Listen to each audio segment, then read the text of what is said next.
What's up, everybody? Welcome back to Talkz Cheap Podcast, episode number 5. You got DEA and Stevie Ray with our special guest today, Tha Grindhouse, formerly known as Gemini from the 831 Central Coast, representing. What's up? How you doing today, Grindhouse? Hey, good, brother, good. First and foremost, man, thank you DEA, thank you Stevie Ray, man. No doubt, bro. You guys, man. Thank you, man. And I really appreciate this, man. I really appreciate this. It's good to see, everybody kind of coming together, and we're back and kind of coming together again. It's just kind of, it's a good thing to see, man. I like that. I like that. After bro. all these years, right? Yeah, definite, bro. Definitely. We like to start off every episode with the icebreaker, and All right. I noticed the other day you post a stub for the movie theater. Which movie did you watch recently? My girl and I watched, was it that The Conjuring, Last Rites? Oh yeah. The last one they made, yeah. Last one, yeah. Yeah, Those are cool movies, bro. And the one else? Those are dope movies. I like all those. Those are cool. No, yeah. You know what? I'm not really into a lot of when it goes too far, like they do too many after a while, except for maybe Marvel, Yeah. if that. Yeah. But when it comes to the Conjuring, I like them all, man. That things have gripped me all the way through. So sometimes if I watch, I don't want to name them, but some other horror movies, and they just go a little too, it's like whatever. But the Conjuring seems to keep it interesting, and I thought it was a good closing to that franchise, if you will. Or, Hey, no spoilers. I haven't watched it. Oh, though. no, Yeah, no, I ain't seen it yet either. No, it's just a good closing. It's a good closing, and That's yeah, what's if you're up, a fan of it, it's a must see. I would recommend to see it in the theaters if you haven't seen it, man. I think it's a good one, man. I think it was great. All right, cool. Well, so with that being said, that it is the month of October, so we're gonna do a kind of like a Halloween themed icebreaker here. So All right. let me see. So this one is gonna be: what are your top 3 scary movies of all time? Shit. Oh man, okay. That's hard, bro. Okay, man. You know what? I'll say I don't really have in particular in this order, but I'll say the top 5 would be, one of them has to be The Thing, John Carpenter's The Thing, That's a badass because movie. of the just the Kurt Russell, animatronics in there. There was no CGI, and that thing Mhm. is awesome, bro. So that's one. Number 2 would probably be, I would say the first Conjuring, bro. It kind of freaks you out psychologically. It's not so much as in your face, but it's just a psychological Yeah. situation of it. Yeah. Man, I got so many, bro. You know what? I'll say this one, bro. The other 2 would be Fright Night, the original Fright Night, and the original Nightmare on Elm Street. Okay. That's 4, right? Is that 4? Yeah. 4. Okay, that's 4. Okay, so I got one more, bro. See, I got some other ones in mind. You know what? Let me see. You know what? What is it? Hey, I said top 3 in Grindhouse. He's like, hold on, I got. Yeah, man. Let me get my whole list. You got the game, bro. I thought you Nah, said but what's 5. your number 5 though? We're good. It sound like you got one though. Yeah, no, we're good then. Yeah, give you 4. Yeah. All right, for sure. Oh, I All thought you right, said those 5. are some good ones though, for sure. Yeah. What about you, Stevie Ray? Shit. I don't know if you guys ever seen it. My parents put me on it. It's called Tales from the Crypt. The first one though, the movie, the old ass one. Yeah. Yeah, that one's fucking badass. And then the first fucking Texas Chainsaw Massacre was crazy. Oh, Like yeah, the that's OG one of the ones, worst. or like yeah, the first one. Yeah. And shit, you know what? I liked Evil Dead, the first Evil Dead. Oh yeah. It was funny. Yeah. It was funny, but it was still cool. And then I don't know, we going for 4. Shit, it's a scary ass movie, and I don't give a fuck. I'll say it scares the shit out of me. Exorcist, the first one. Oh yeah. Dang. That motherfucker scared me when I was a kid. Saw that at 7 years old. Oh hell no. I got. You know what? I have to throw Texas Chainsaw on there too, the original. But Yeah, that's the one. You said Tales from the Crypt, right? Yeah. Okay. What you mean the one from what is it, from the 90s, or was it in the 80s? Because there's a Tales from the Crypt from 1971, I believe. Yeah, that's the one I'm talking about. Yeah. The old one with like the old man inside the fucking cellar, and they have like razor blades and shit. And no, there's one where they're all sitting, and then they're all wondering why they're there. Yeah, that's and the one. They start telling the story of everything. Yeah. Okay. Yeah. Yeah, no, And there's like that was that crazy. one dude that comes back to life, but he already has the embalming fluid in him and shit. Yes. Okay, Yeah. you got it. Yeah. You got it. Yeah, Yeah, yeah, that you yeah. know I'm what? about to go peep It's it. a I've never it's seen that classic, one. bro. It's freaky as That fuck, bro. that one alone, bro, where it was like, oh no, well he passed before the actual impact. Yeah, So from the the lady had the motorcycle. 3 wishes or whatever, and yeah.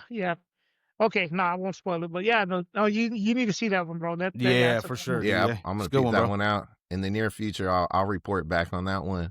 All Yeah. right, so I'll go ahead and chime in here. So for me, I'll do Child's Play. The first one, just Okay. is a classic Good for me movie. growing up. Okay. Good movie. First one's really good.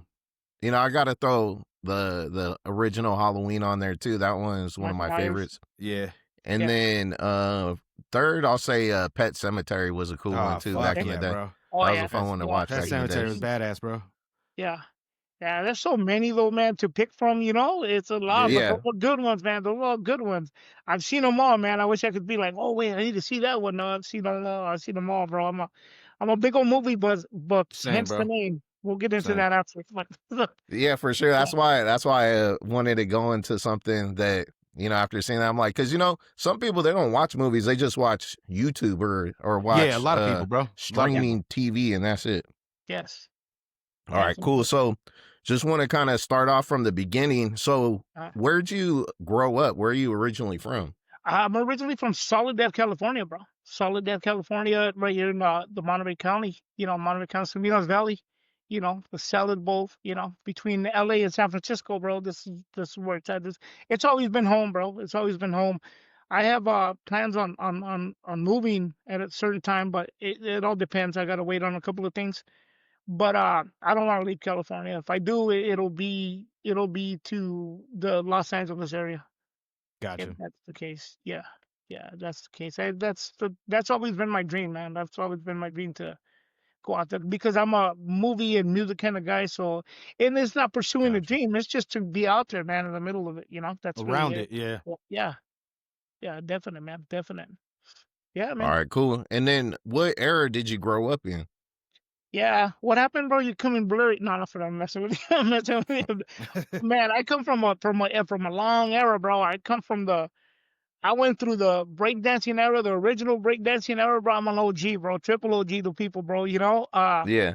Went through the breaking Beat Street era, went through all that good stuff, and then came into into the 90s era, bro, which was a whole other phase and extension, if you will, from the 80s hip hop, that just kind of changed the game a little bit, bro. And that's always been my thing, bro. But I mean, going back to the era, I've always been into the, hip hop and peace, unity, love, and having fun kind of deal. The breakdancing era, bro.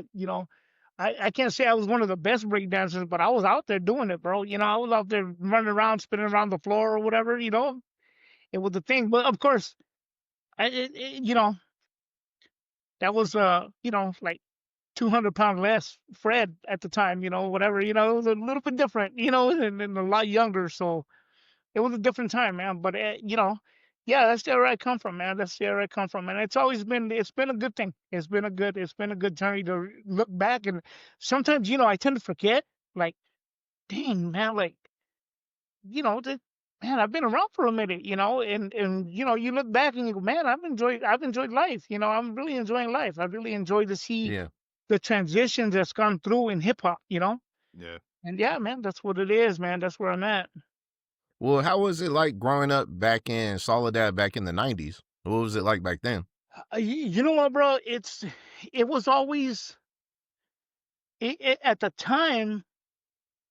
It was very rural, bro. Very Gotcha. rural area. It was really a small little town in the middle of nowhere, really. Salinas has always been a hub. You know, and it's always been like, anytime we needed to go anywhere, it was Salinas is where we went to, and then you come back home, which is like a 30-minute ride, if you will. But it was really, But then look, I'll put it to you this way. But I grew up in an era where we had to go outside and play. ride Yeah. bikes and skateboards and go dirt bike riding or whatever. So Yeah. play basketball, play ball, do whatever. So it wasn't really a bad thing, It was Yeah. it was enjoyable, man. It wasn't. Today it would be a different thing for people, But Yeah. back then, nah. But it's grown a lot since, It's grown a lot. It's way. It's not. It's nowhere near the place it was at the time. So yeah, no, definite, man, definite. It's always been home. That's what it is, man. For sure. For sure. Yeah. All right. Cool. So then I kind of want to jump into your evolution into music. Uh, So when did you first start doing music? you know what, man? I was always into and disclaimer, for some reason or another, bro. I don't know why people think I'm a DJ, bro, or I've been a DJ. I've never been a DJ, bro. The only thing I could mix is cake batter. No, not for real. I'm just saying it.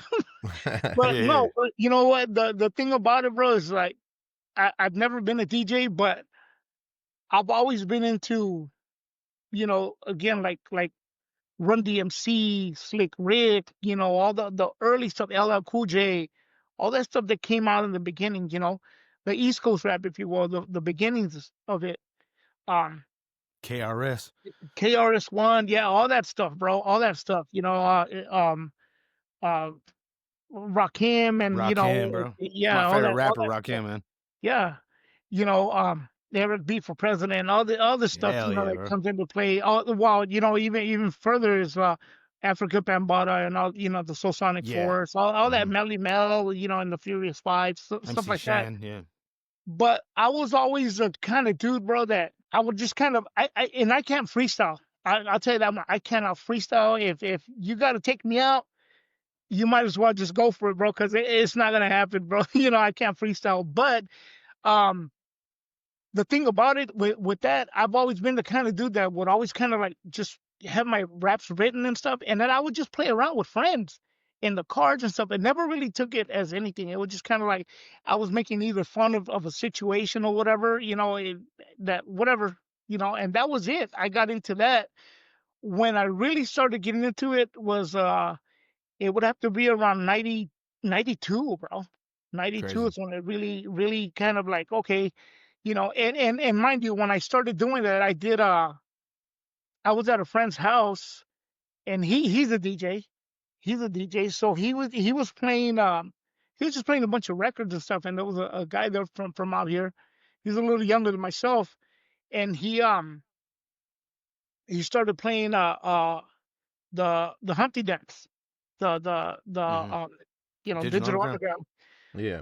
So this other dude from out here, he's a little youngster dude. He starts rapping the lyrics to that, and he start, and I'm like, oh damn, we're shooting pool, we're just messing around.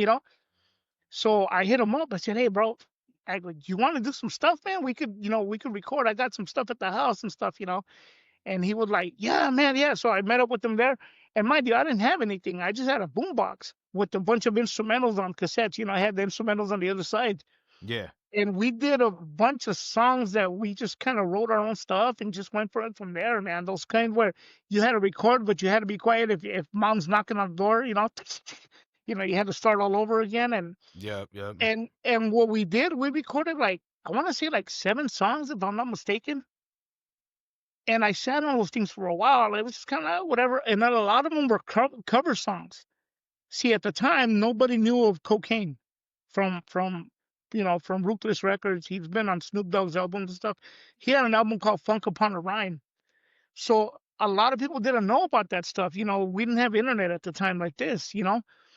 So we did some cover songs from that. We did some cover songs of I think MC Ren and I forget Richie Rich, I think it was the taste like Oh yeah. taste like you know he we did that one, or I did that one. And so we put it together on a tape. We just had like a little EP, if you will. And I took a ride one day. I was on a ride somewhere with somebody, and I go, you know what, man? When I got home, I started putting all the songs together, and just put them on a 60-minute tape, and it fit on one side of a 60-minute. It's like a 30-minute thing. I recorded the same thing on the other side, Then I went and bought a whole bunch of cassettes, like, the box, I think of 20 or 10 or whatever it was. Yeah, I remember them. Yeah. Dubbed them all, wrote everything handwritten, and Oh, then were just, those the Fred Fish ones? yeah, the very first Oh, ones. okay. Yeah, You know yeah. what? Oh, darn it, I should have brought them because I still have one of each of those. But so I did those and I went around town, bro. And at the time, like I said, it wasn't very big out here, and I started passing them out. Just like, hey, here, Crazy. just like whatever. I really didn't think nothing of it. Didn't think nothing of it. It was myself and my friend. Shout out to Eric, man. He went by Droopy Dog at the time. Everybody had to be Dog something, something Dog, with the double G, And he's Eric Galvan. He's over there in Texas now, man. But and he continues to do his stuff too, though, man. But so I did that, and it wasn't until, and I just kind of left it at that. And then I was at a party, at a house party one time, and some dude goes, "Hey, Fred, man, we heard that song you guys did about the town." And I'm like, "What the?" I'm like, "What?" Like, like it just kind of threw me off. Like, what? Like, he goes, "Hey, man, that was pretty bad." Da da da. I'm like, okay, And then after a while, I would go up to the store or whatever. Hey, man, I heard this and that. Yeah, that was pretty bad. I was like, what the heck? Like, it just kind of took off on its own, with just a Yeah. little bit of tapes. And that's how that started, bro. That's how it went from there, bro. And then I continued on with other stuff, but I'll stop right there, man, because that's how originally it started. Nice, Yeah, nice. yeah, And quick question off of that. I was telling Stevie Ray that that's kind of like how I started with the cassettes. yeah. But the thing that we used to experience is that the cassettes wouldn't play back at the same speed. So sometimes they'll play Oh, back a little faster or yeah, slower. Did you ever experience any of that when you were recording with the cassettes, as far as when it speeds up, it makes your voice kind of like sound almost chipmunky, and then when it yeah. slowed down, almost like a Darth Vader effect on it as well? Yeah, it did, man, because I know that when I listened back at some of the songs, I was like, wait, did I sound like that? It sounded like little kids at the time, you're like, what the Yeah, heck, yeah. Yeah. But and to get further even into that, after that, to me, it was evolving, because after that, when that happened, I was like, oh, well, I got to do another one. Yeah. Only this time we went and got a karaoke machine, and I had a VCR and all this other stuff connected, and we just taking samples from movies, and now we're doubling up the voices, adding sound effects, and it was just work. So we had a cassette, and it would say take one. So that one was the in a sense the master, if you will. But Yeah. by the time you got to the end, after recording God knows how many tapes, when you did the actual tape, it was bad quality, but it was all there, bro. It was all there. It was a lot of work, man. It was a lot of work, but it was fun. It was Hey, fun. We quick really had to work it. question. Huh? As far as I know, like hanging out with people in Soledad, because I hung out with like a lot of different individuals, like Spun and a lot, just I can't even remember all the people I hung out Yeah. with over there at Johnny's house way back in the day and shit. Yeah. But as far as I know, and as far as everybody else knows, I'm pretty sure that you're the first MC to come out of Soledad. Yeah, that's correct. That's Yeah. correct. That's been an argument with people sometimes, and I don't take it as an argument, man. I don't really take it as a I don't really take it as an argument. I take it with a grain of salt, because I know we were the first ones. We were the first. Yeah. I have the tapes. Everybody else, no disrespect to nobody, but a lot of people later on they did come out with tapes after they went and started getting karaoke machines. But by that time, I was already one tape deep with the very first one that was called Yeah. Straight from the Underground. And then when we did the second one, which was Fred Fish Catching the Day, that's when I bought a bunch of instrumentals and stuff, and then people started getting karaoke machines and stuff like that. But I have three tapes under my belt before it, or I had the first, and I think the second one, if I'm not mistaken, by the time everybody else started kind of getting on that board, with doing the stuff. But in the very first tape, we're talking about when we come into town, the signs that were around. We described what was around the town at the time. Yeah. Yeah. And again, having it on tape, I don't have a tape player, but if I did, you'd be able to hear it, and it's like, so those are the receipts, bro. But yeah, um, that's a fact, bro. Eric Galvan and myself were the first ones out of Soledad to come out Yeah. with a rap tape, and a rapping period, to be honest with you, at the end of the day, you know. And Yeah. if I'm not mistaken, and I could be wrong on that, but I believe I was the first one to come out with the CD and with big artists on there. That for sure. Oh yeah, for That sure. that was for sure.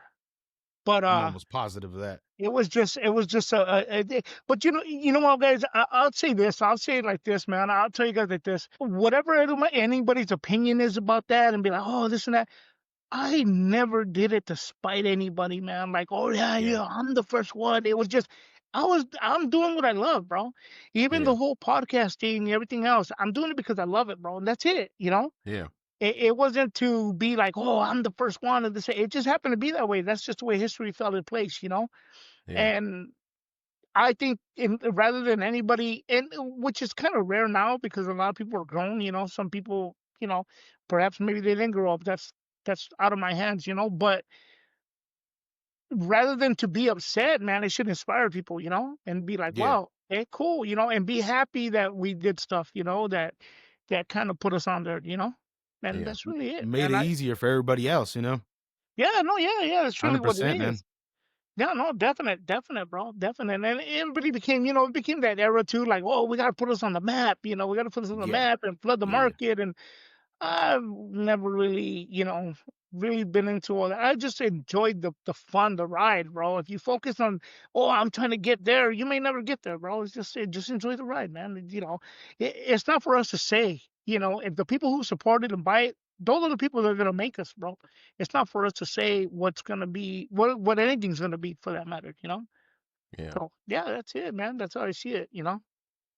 And I just wanted to kind of touch on something too, as far as Uh-huh. the cassettes, because over the years, that's Mhm. kind of where, if you were around back then doing music, that's kind of where a lot of people started off with the cassettes. Yeah, But eventually, it seems like everybody tried to chase in the box digital to get that yes, clean sound. yes, But I think at some point we lose a little bit of that magic that we had, where we're just Bro, off the top, you had to that try really raw. hard, bro. You had to get it Correct. right the first fucking time. Me and Crawley yeah, used to do it like that Yeah, too, bro. exactly. had to. That magic that you don't really get nowadays. You have everything that's perfectly digital, and you Mhm. could literally, I punch in every bar for bar. So, Yeah, you have all that luxury, yeah. but you can't really recreate that sound that you had back then. Yeah, that is very true, bro. And I'll say this with respect too, though, bro. A lot of the stuff too, though, we had to work a lot harder to do it compared to now.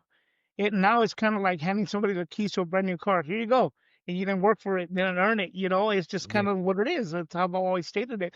I will say this, though, bro. When I did the second tape, which was Fred Fish featuring 1216, and it was just a friend of mine. God rest his soul, Tommy Blue Eyes.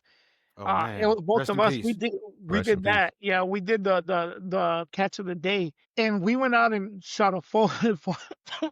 Excuse me, photos.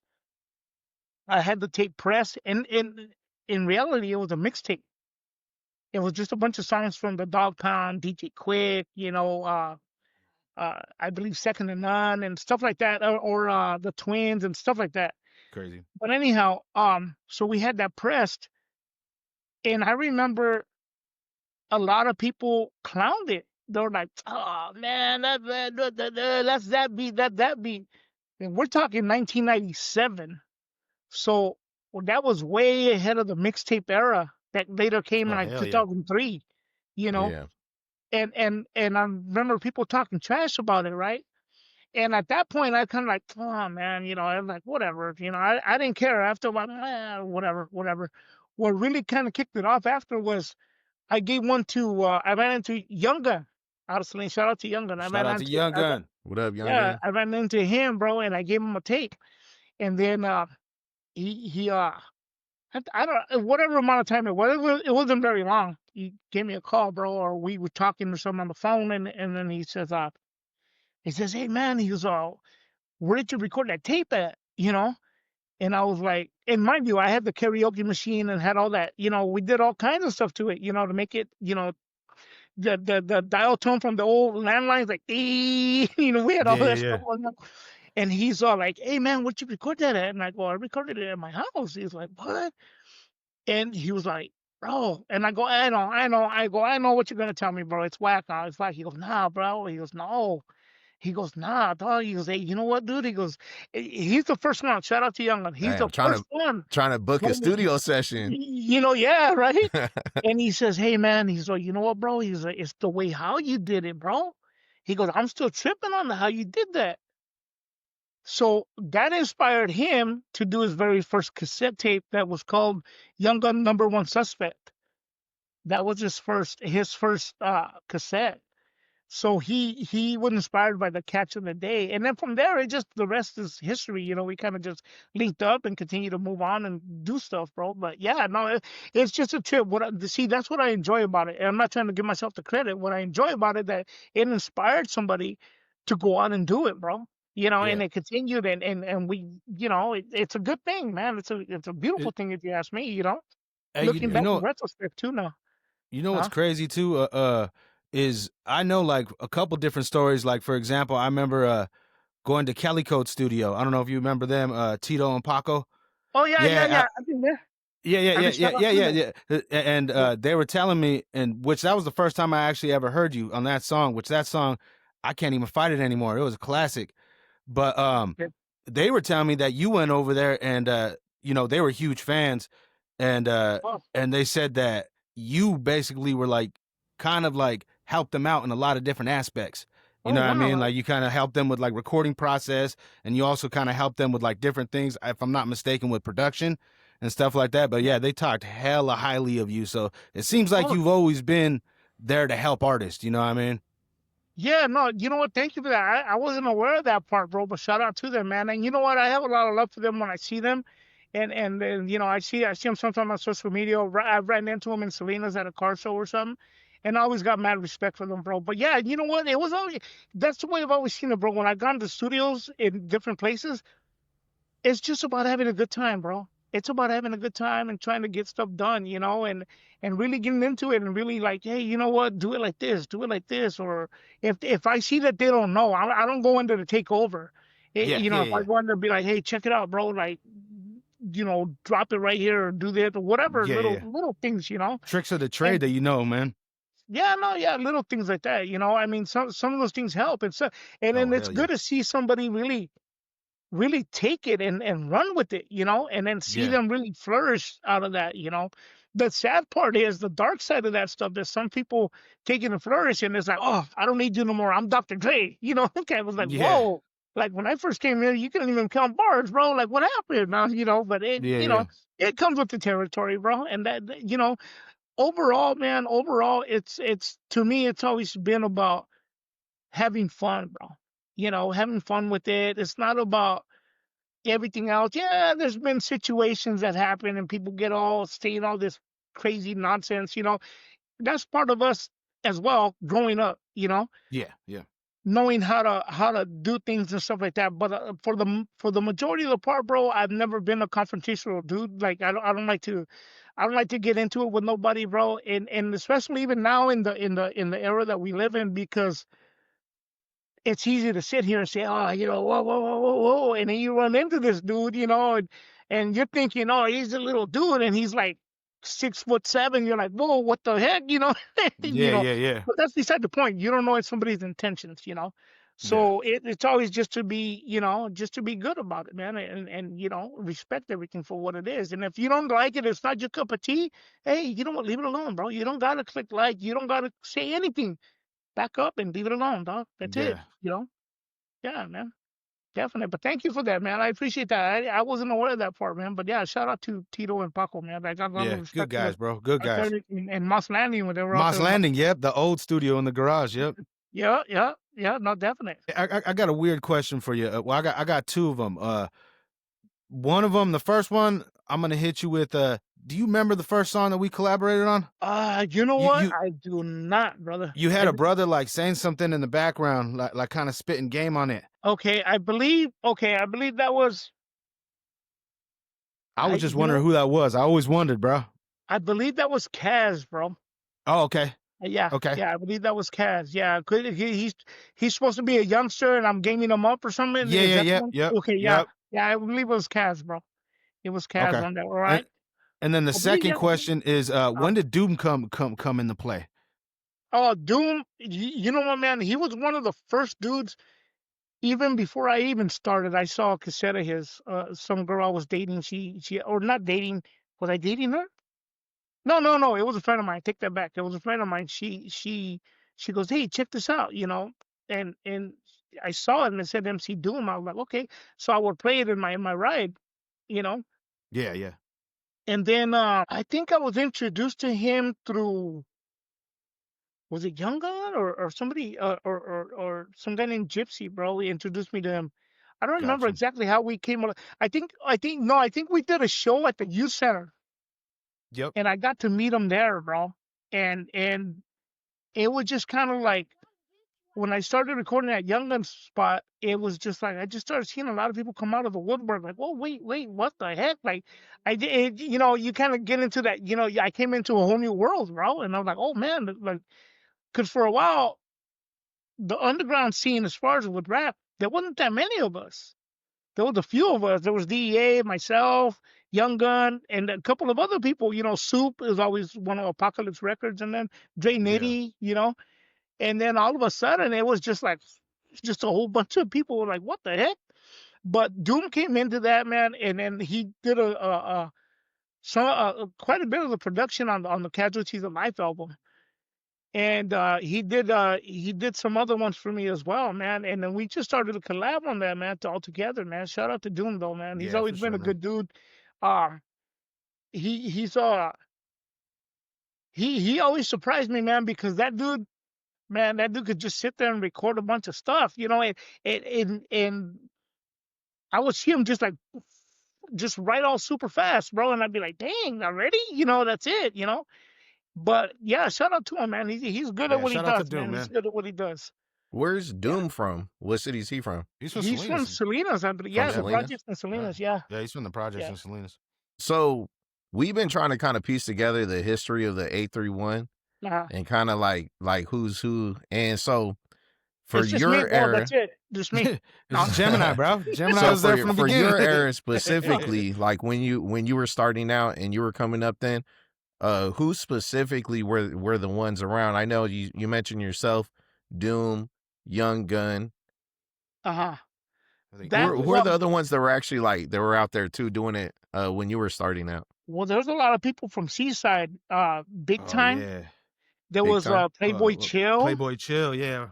There was also before even I think I dare say that before any of us there, any of those people that I mentioned too, it was Partners in Rhyme. They had an LP. They had a wax, an album. I think it was a single, but they had a vinyl, man. They had a vinyl. Yeah, it's the Um, PJCs. I know what you're talking about, yeah. yeah, and man, looking back at it, I don't remember anybody else too much after that. And then later on, everybody started coming in, but Yeah. that's how I saw it at first. I was like, wow, like I said, it's weird how everything fell into place. I can't remember anybody else. I know Seaside had a strong, like a very strong people coming out of that early on. Right, Seaside Posse, yeah, that's what Yeah, that's what they Seaside call Posse with Playboy Chill and all them. Yeah, they had Yeah. a whole thing coming out, But in Salinas, yeah, Doom, Young Gun, and then I came out from here. But see, for myself, I already had 3 tapes under my belt by the time I got to Casualties of Life, so it was already, I was already floating around. And then I saw Seaside Posse, I saw Playboy Chill. You know what? I can't remember anybody else in Selena. Forgive me for that, man. I don't mean no disrespect. It's been so long, It's been so Yeah. long that after a while, I was like, wow, Yeah, Yeah. as far as I know too, like, because I nerd out on the coast, man. I'm a huge fan, you know what I mean, of you, and like I'm pretty sure that's it, man. I'm pretty sure MF Doom and I think maybe English came after MF Doom, and that I think that those were the first MCs from the area, Hey, which were like MF Bubba Doom? G Scotch artists, mainly. MF Doom though? Yeah.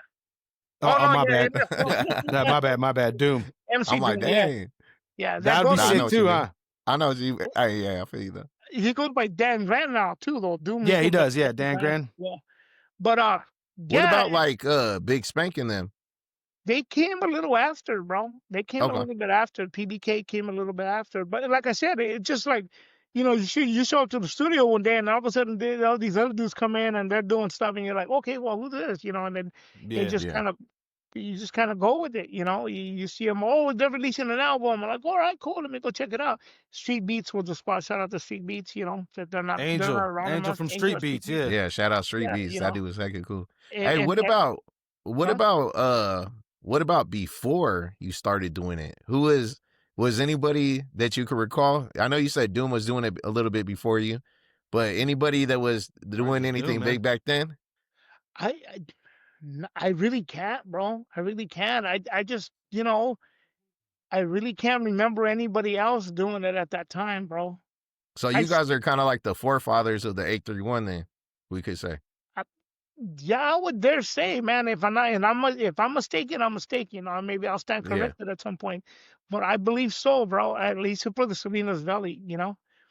for the Salinas Valley, because yeah, it was yeah, the three of us linked up, man, and it was just we were just in there all the time, just doing it, bro, just doing things. Yeah. And mind you, I didn't even know how to count bars. So I was just going until I felt Yeah. I was done. Spitting. Yeah, man, just getting it in, bro. And then when they said, "Oh, bars are bars," just play the beat, man. Watch Hey, you're this, like, bro. I got I'm bars. Don't Fred, worry, I bro. got bars, bro. Yeah, and it's Hey, like, there's some bars. and There's some then bars for you. what's one of the things that was funny though. Once I learned about bars, it was kind of like, man, that's it. That's it. Just got this much, so it kind of compresses you to be even tighter for that matter. Not tighter in the sense that you're tighter, but to compress everything tight that you want to say. Yeah. Within the 16, because before it's just like you're just going at it. To where now you're like, okay, I only got 16 bars to say what I gotta say. And Yeah. it just kind of makes you put everything in tight into those 16. And again, what I mean by tight is the what you're trying to say in that verse. Yeah. And sometimes it don't come out that tight. Let's be real. Sometimes like, Yeah. man, maybe it could have been better, but Yeah. that's what it is, bro. Oh, you know what's the other one? That came later. One of the ones that came out that was like, oh wow, okay. Who just was shout out to C True. Shout out See, to C true. True, Oceanside Game. He came out with Oceanside Game, man, and I was like, oh, wow, okay, cool, man. Yeah, and forgive me, man. I'm forgetting a lot of people, but these Long people time came ago. after. Yeah, they came after. They came along the timeline and stuff. But And you also mentioned Gypsy. That name sounds yeah, familiar. Who was he, Gypsy? he was not a rapper, bro. He just kind of just hung around with the crowd. He would do stuff for the Barrios Unidos, the for the like the youth centers and stuff like that. He would do. He had those connections and stuff. So he he um he would book us, get us into these local spots. And at the time, it was taken for granted because it was kind of like, well, all right, cool, whatever. Yeah, I'll go rap at the juvenile hall, like whatever. And they said, Yeah. well, Yeah. you got to rap about this. You can't say all this stuff. You got to be, it's got to be like this. And Hey, YouTube okay, guidelines. It has to be like yeah, I know, YouTube yeah, you had guidelines. Yeah. guidelines already, yeah, There's already, always been them. They always been there. so yeah, no, right, and then we would go and perform, but little did I know, at the time, I don't think any of us really, for that matter, really took it into consideration that we were doing stuff for the community, Mhm. and I remember one time in specifics that this guy comes up to me, that one of the staff people, and I don't remember who it was. He came up and he shook my hand. He goes, "You know what, man?" He goes, "Oh, thank you for that. You guys had some nice lyrics, and yada yada yada for the youth." And there was no swearing on the record, whatever, with sending a positive message.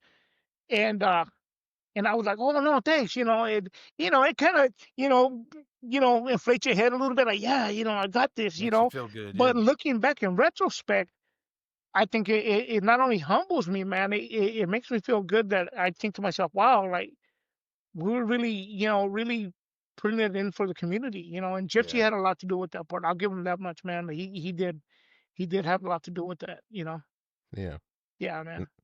All right, cool. So that kind of brings us to the Casualties of Life album. And so Yeah. that was a 831 classic. And I'm Classic. just Man. curious, what can you share with us about that album? Well, I tell you what, bro. I started recording that album. Originally, that was not the album. I was recording out in Seaside, with Ricky Lopez, and shout out to Ricky Lopez of Smashdown Productions. So we were recording out there, and then we'd record at his house on a 4-track, and then Gotcha. we'd go to a spot out there. I think it was a reel to reel studio where it had the tape, you know, Yeah, yeah, yeah. and we started recording there, and I had a bunch of different songs, man, that was for that album that I was doing, and I think the name of the album that I was working on was called Refuse to Fade. And Casualties of Life, the song was part of that album. And then Ricky, you know, he's always been a family man, bro. Shout out to Ricky Lopez, man. And it just got too busy with him, you know, because he has a family, and you know, he just had a lot of stuff going on, bro. And we separated on good terms. I went off on my own and started recording with B Dog at Windjammer Studios, Yeah. and then Shout with out to Young B Gun, Dog. with Young Gun as well. And a lot of those songs, I kind of just like, okay, you know, after a while, like, oh, I don't want to use this song. I don't want to use this song. So we kind of just, you know, I don't even want to say the boat. We just kind of dumped them. And Casualties of Life was one that I kept. And a lot of people were like, hey, man, you should keep that. You should keep that. You should keep that. And I was like, all right, cool. So from there, I based it off of that song. But that song was inspired by and I'll get into this, bro. Because see, at the time, We talking everybody, about we talking about the first track, right? the first track, yeah. Yeah, that's my. Where I love that it, shit, I man. named Love that I track. named the album after that, you know. But I was inspired by that. That's what changed my whole demeanor after, my whole style, if you will, or I don't know if you want to call it style, or my whole outlook on what I wanted to do, because it was like everybody wanted to be gangster, everybody wanted to be the hardcore, oh, woo woo woo, all this, I'm the toughest guy or whatever. But I got so inspired with Exhibits at the Speed of Life album. And when I heard the song Carry the Weight, I was like, wow, dude, wow. Like, I just, like, wow. I tripped out. And I already had the song I did for my dad on that Casualty of Life, that Reminiscent 97 song. And I said, man, you know, this guy's coming from a real standpoint of his real, like, he's being real. He's not trying to be gangster. I'm a big Exhibit fan, bro. So from there, I based the Casualties of Life song was based off of Carry the Weight, which sounds nothing like it. I'm not going to give myself that credit, but that's where the inspiration came from. And then that's what inspired the whole rest of the whole album that I did with Casualties of Life, bro. Yeah, man, I appreciate that. Thank you. Appreciate that story. You. That's awesome, bro. It's the first time I say it too, man, on live, so got an exclusive, fellas. You got an exclusive. Thank you. Yeah, well, you go deep on that song too, bro. Like if anybody has the album, check out that first song, bro. It's crazy. Check out the whole album, but check out the first song for sure. No, thank you, man. Thank you. A lot of people were like, "Hey, man, so that wasn't true, was it?" Yeah, it was. Yeah, it was. They're like, "What? Like, what the heck?" You know. And you know what? I'm gonna say it like this, bro, and not to pump myself up. And thank you, DEA, for saying too as well, like that it's a classic. Thank you, Stevie Ray, always been supportive. But looking back at it, and I'll be honest about it, I'll be very honest about it. That's not an album I like to listen to because it takes me to a dark place in my life at the time. Understand it. You know, and when I hear it now, I think it was a lot more mature album, if you will, because and this is just me, my own perspective of it on how I'm hearing it, because it was all real, you know. Um, I think it flew over a lot of people's heads sometimes. A lot of it flew over a lot of people's heads, and they're like, "What?" Like, you know, I think it is when you really sit back and you're like, "Damn!" Like, you know, I just went through a hard time in my life, and that was my outlet. That was my outlet that I used to get through. At the time, I had somebody hit me up, and they were like, "Hey, man," and mind you, these were office people that said, "You know, we could offer you therapy," and I was like, "No, I'm good. I'm good." But when I listen to the album now, I'm like, maybe I didn't need therapy, or maybe that was my therapy, you know, to get it off my chest, man. Releasing it, you know what I mean? Releasing yeah, it. you know, it just went into that, man. But you know what? Because, and I say that to say this, my whole intention was that album not to be that dark. I've always been into the G-Funk. I wanted that G-Funk, that DJ Quick, Twins, Second and Unsound, you know, the Cruising sound. Yeah, cruising sound. And it was just like, when I did it, I was like, oh, what? Okay, cool. And I was happy with it, but I was like, man, this is not what I wanted. You know, when I heard the whole thing, it was like, this isn't what I wanted. But I went ahead and put it out, and then I got Yuck on there. That was the whole thing. With Doom and I, we went to the E40 Yuck Mouth concert or whatnot in Salinas at the Sherwood. After that, we approached the stage, and like, wait, just follow me, bro. Just follow me. We went. I talked to shout out to Monster Ganja that introduced me to Yuck. And I started talking to Yuck, and Yuck says, "Hey, follow us to the club at the Bluefin." We went to the Bluefin. We're partying with Yuck. We're partying with D Shot. We're partying with E40 was there, Sugar T, like the Mossy, like everybody was all there. We're just all running around, people taking pictures, and the JT of Into Deep, like just a bunch of people. We're all running around, like just running amok, man. It was just a. But you know what? C True was there, Young Gun, myself. Shout out to my homie Rocco as well. We were all running around there, man. We're just doing. Was that the night that Mac Dre was there too, or?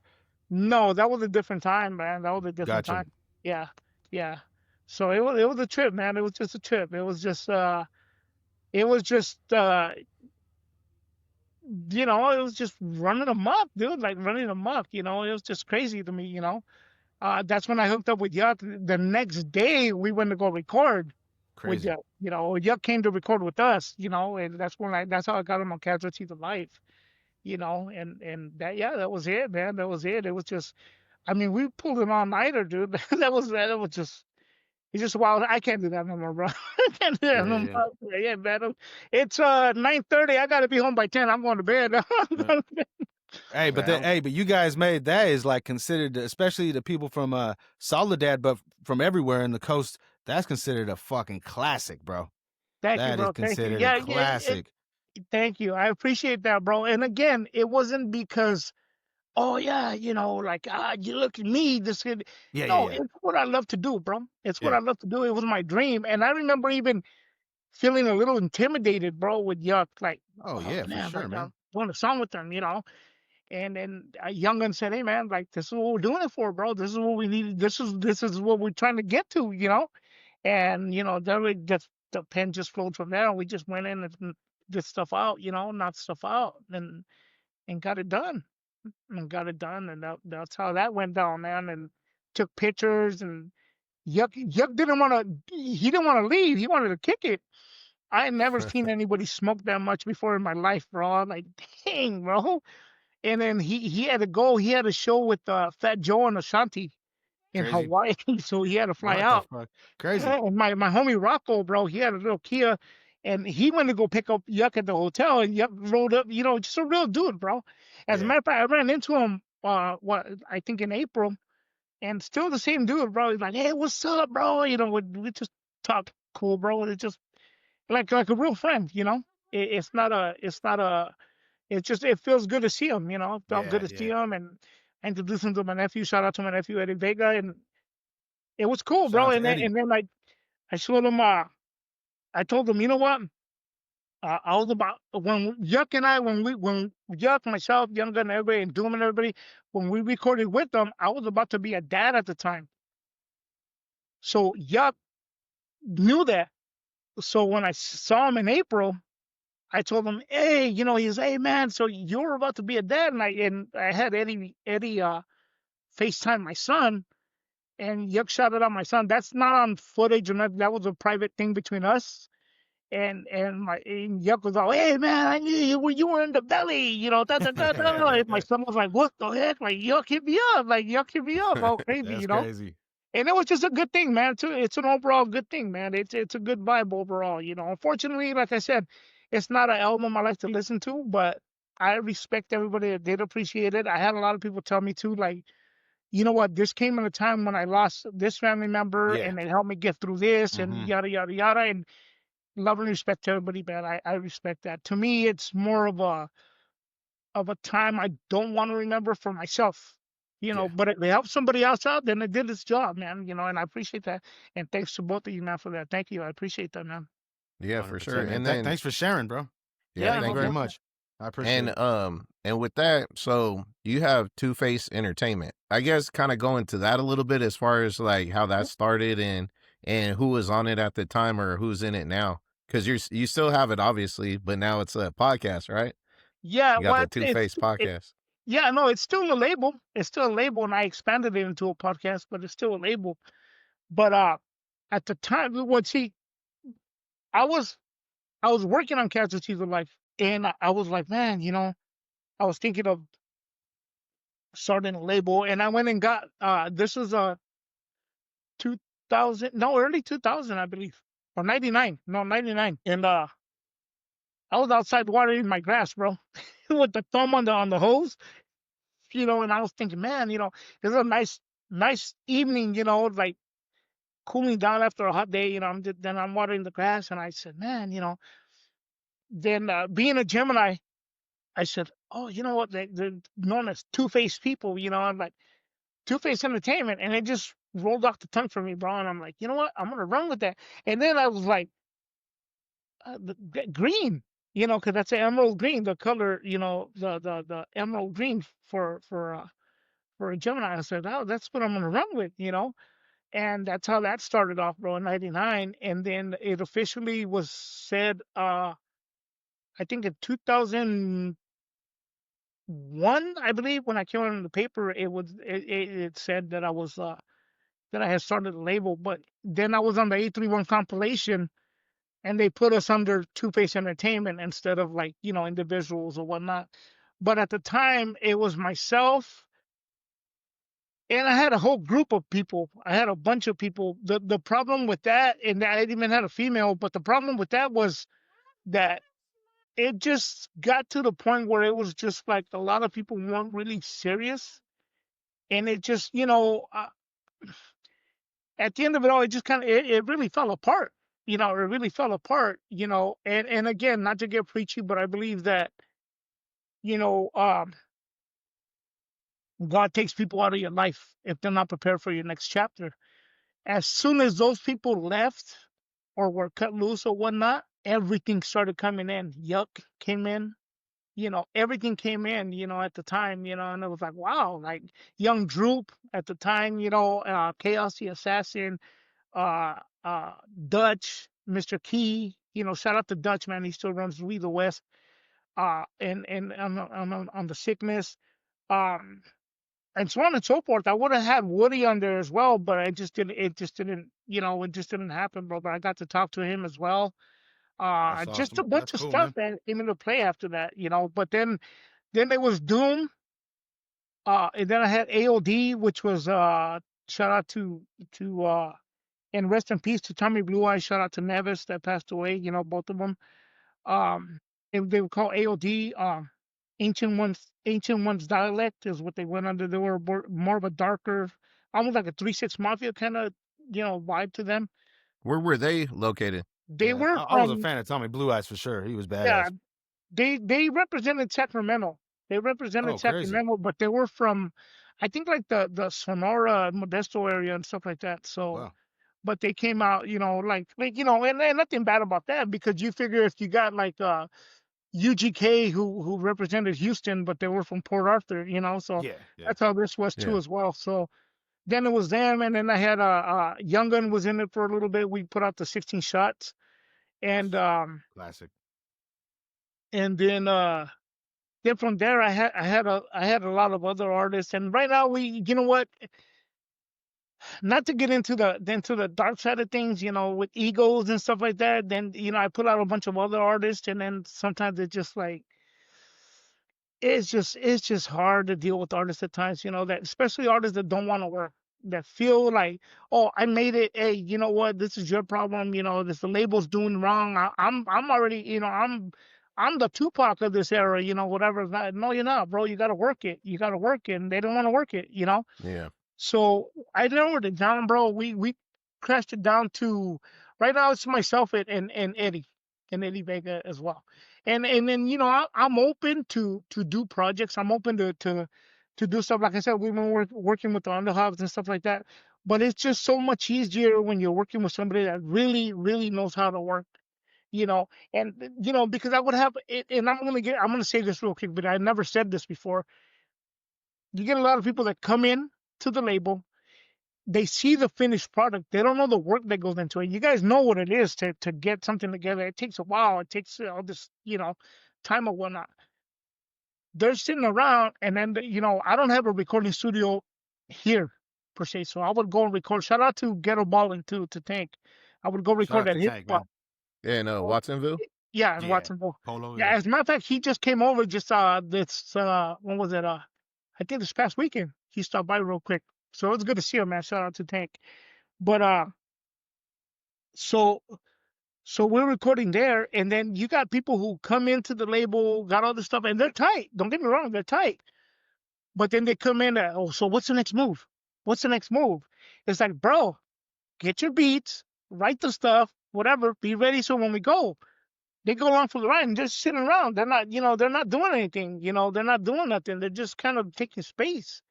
And one thing I've learned too is like I've done a couple of them where people are like, hey, I don't know what to do with this. I got this album and stuff. I listened to it. I was like, okay, cool. Hey, we can do this, and this is how we do it.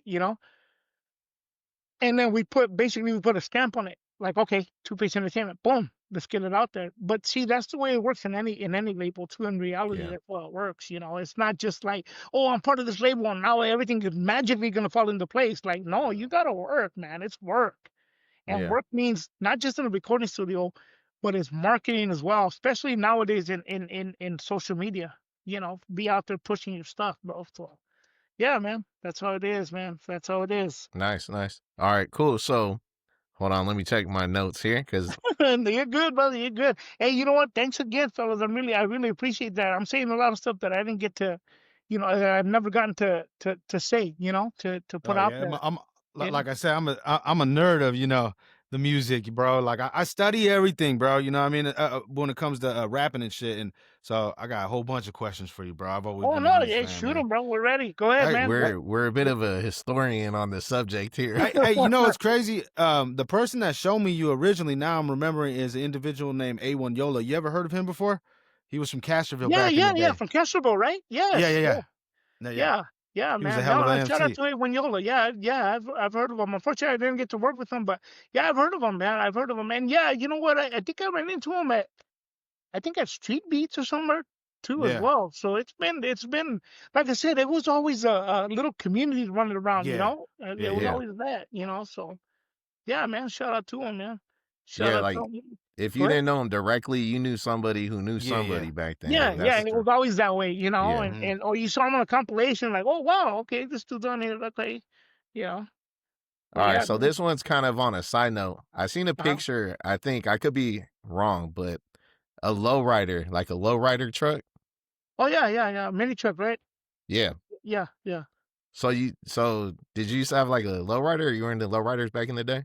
Yeah, I still have it, bro. I still have it. Yeah. I got a mini truck. Shout out to Nutra Central Coast Finest, bro. So it's a rebuilding stage right now, bro. But things are way too expensive. I got a personal situation going on, so it's a little too much right now for me. But I'll always be trend for life, bro. I've been in that since forever and a day, bro. So yeah, I still have it, man. That's the hydraulic bed, hydraulics on the truck itself, Yeah, that's convertible. badass, bro. All the good stuff that comes with it, But yeah, hopefully I get it back going again, man. It's built, it's being rebuilt. It got rebuilt a little bit, bro, but I had to stop due to financial situations, bro. And I'll keep it real with that. I'm not gonna front, and I'm not gonna take an equity out of my house to make to do that. Nah, it's not happening, bro. That's not happening. I keep it real, bro. I keep it real. If I can do it, when I can do it, I'll do it. It's gonna be there, It's a family heirloom to my kids as well, So in case anything happens, they take over, and hopefully they don't crash it like Suavecito in Mi Vida Loca, right? But anyways, that's just, What's the but year, make, and model on there? it's a 1987 Mazda B2000. Yeah, it's a Clean. 1987 Mazda B2000, bro. Yeah, and then it used to be brown, and I painted it like a like a like like a dark. It's not exactly a peach. It's more like a darker salmon kind of color. But when I got the Crazy. color, I didn't know that it changes tones throughout the day. So in the daytime, in bright daylight, it looks peach. Then at dusk, it looks like a pinkish. Then at night it looked more orange. I didn't know it did that. I just like, oh, that covered, like whatever, I didn't, Yeah. always taking things with a grain of salt, bro. I didn't take it too. But yeah, man, I had my fun with the lowrider community as well, man. I've met a lot of people too also in the I'm in the lowrider magazine videos and magazines. I was in lowrider.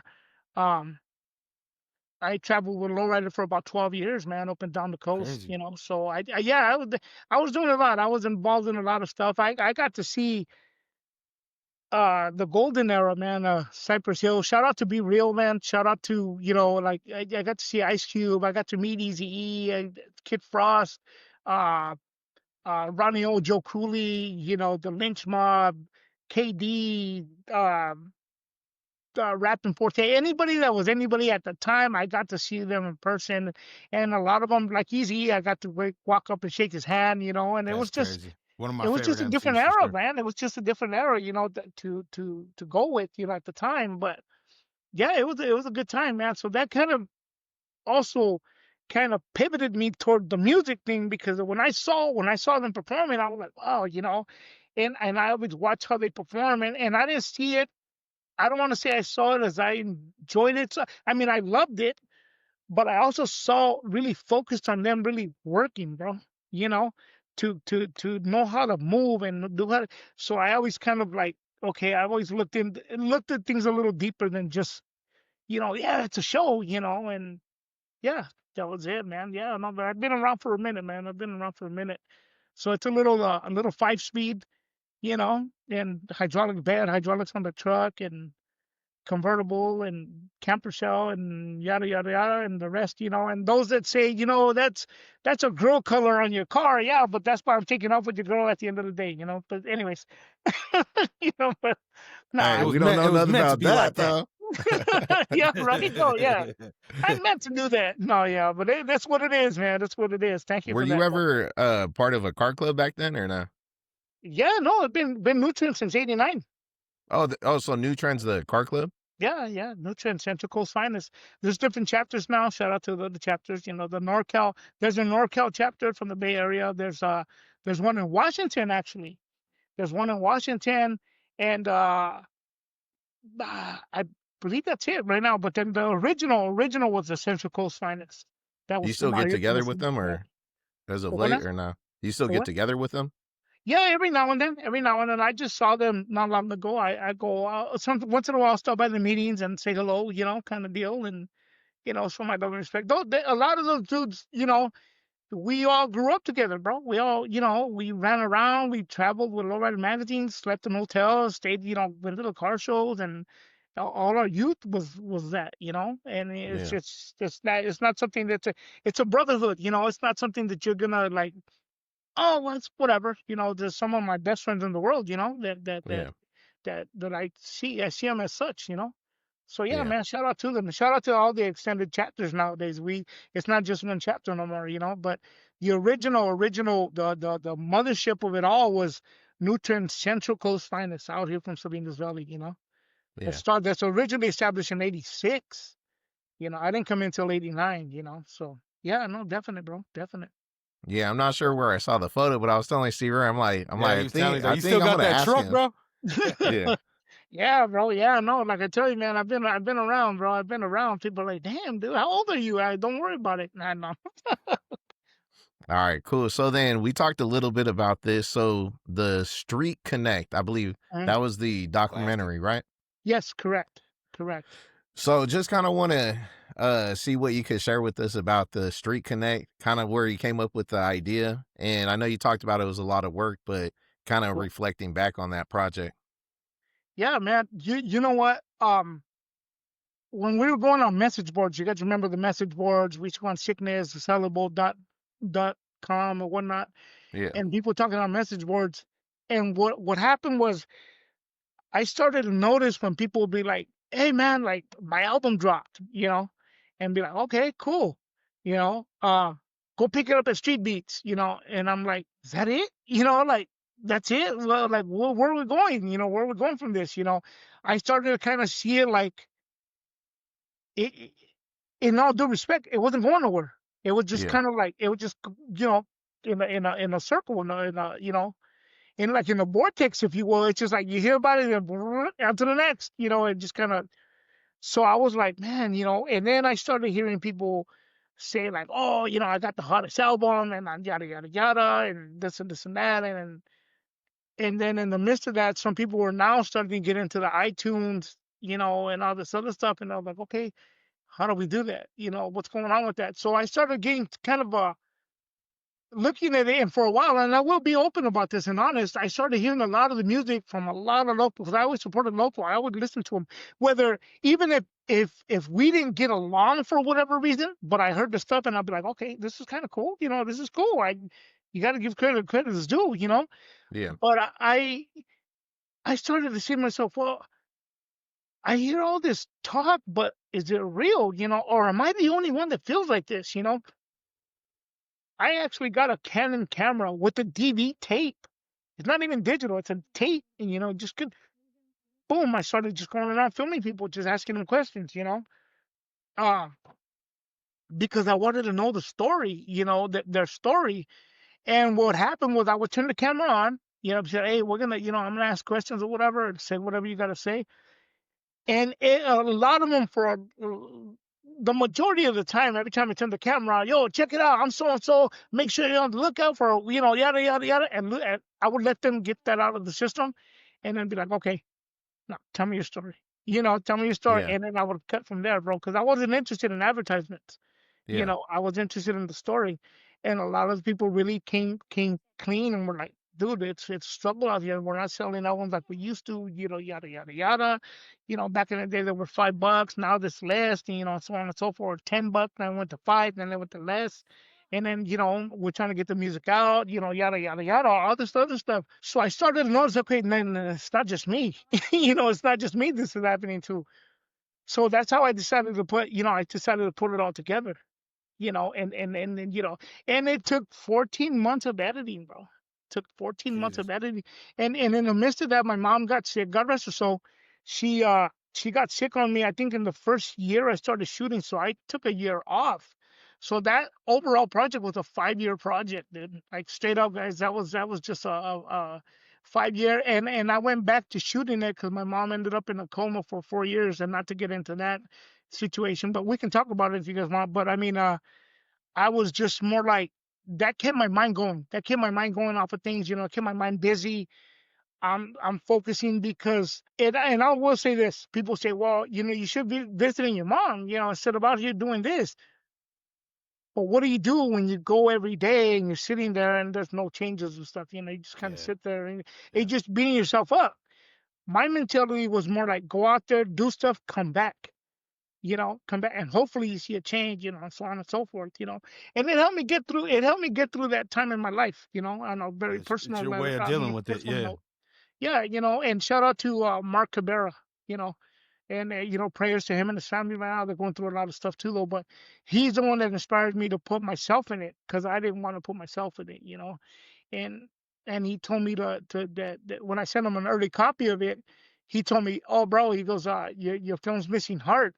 And I'm like, "Well, what do you mean?" He goes, "Yeah, you need to follow somebody." So I looked around for somebody to follow, to follow the story, and everything was real cliche, like, I never met my pops. Yeah, I'm here on the grind. I'm slinging D to get my, help my family and yada yada yada. It's kind of the cookie cutter rap story, Yeah.